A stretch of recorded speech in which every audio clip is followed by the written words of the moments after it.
ఆ ఈడున్న ఫ్లెక్సీ చూడంగానే మీకు ముచ్చటేందో సగమంతా అర్థమయ్యే ఉంటది కదా. పెండింగ్ బిల్లులు ఎంటనే చెల్లించాలని చెప్పి గీ కాంట్రాక్టర్ అన్న భార్య పిల్లలతోని కలిసి యాదాద్రి భువనగిరి జిల్లా కలెక్టర్ ఆఫీస్ ముంగట ధర్నాకి కూకున్నాడు. భువనగిరి మండలం హన్మపురం ఊలుండే నాగపురి కృష్ణ అనే ఈయన్న 2 ఏళ్ల సంధి చేసిన పనులకు మొత్తం 42 లక్షల రూపాయలు రావాలట. పని చేసిన గ్రామ పంచాయతీ కట్టిన 3 కంపెనీలు అడ్వర్టైజింగ్ మొదలు చేసిన 42 లక్షలు మన బిల్లులు రావాలి. అధికారులు చుట్టూ తిరుగుతూ ఉన్నా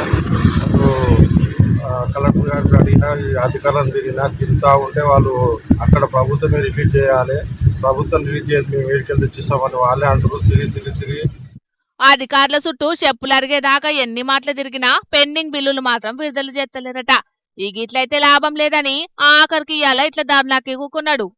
నాకు రేవంత్ రెడ్డి గారు ముఖ్యమంత్రి గారు, బట్టి ఉప ముఖ్యమంత్రి గారు, సీతక్క పంచాయతీరాజ్ శాఖ మంత్రి, మా జిల్లా మంత్రి కోమటిరెడ్డి రెడ్డి గారు, ఎమ్మెల్యే గారు అనిల్ కుమార్ రెడ్డి గారు అందరూ దయచూసి మాకు రిలీజ్ చేయాలి, లేకుంటే సూసైడ్ చేసుకున్న పరిస్థితులు ఉన్నాం.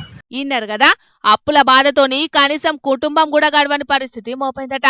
ఎంటనే బిల్లులు విడుదల చేయకుంటే మాకు జీవి తీసుకున్నాడు తప్ప వేరే మార్గమే లేదని బాధపడుతున్నాడంటే పాపం ఆ అన్న ఎంత గోసపడుతున్నాడో ఏందో పోన్రి. మరి కాదానోలా 42 లక్షల రూపాయలంటే మాటలా? సర్కారుదైనా ఏం పద్ధతి అన్నట్టు చెప్పుండ్రి. పనులు చేసేదాకనేమో జల్దిన చెయ్యిండ్రి అని ఎంటబడతారు, చేసినాకనేమో బిల్లులు విడుదల చేయకుంటే ఏందన్నట్టు వాళ్ళకే తెలవాలిగా.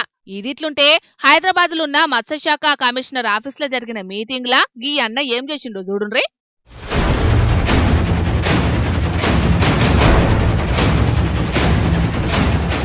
మత్స్య రైతులకు పాత బిల్లులు రాలేదని చెప్పి ఏకంగా పురుగుల మందు డబ్బానే తీసుకొచ్చి నిరసన చేసిండు గీ రైతన్న. మరిగా వీళ్ళ బిల్లులు ఎందుకు ఆపుతున్నారో తెలియదు గాని మొత్తానికైతే ఇక్కడ అక్కడ వాళ్ళయి వీళ్ళయని ఏం తేడా లేదు.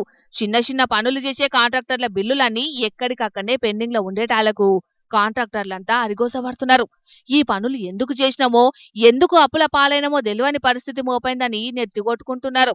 మరిగా సీఎం రేవంత్ అన్న జర అందరి పెండింగ్ బిల్లులను ఎంతనే విడుదల చేసి వాళ్ళ తిప్పలు తీరువండ్రి, లేకుంటే ఈ ఉద్యమాలు రేపట్ల ఇంకింత పెరిగినా పెరుగుతాయి. చూడుండ్రి మరి ఏమంటున్నాం.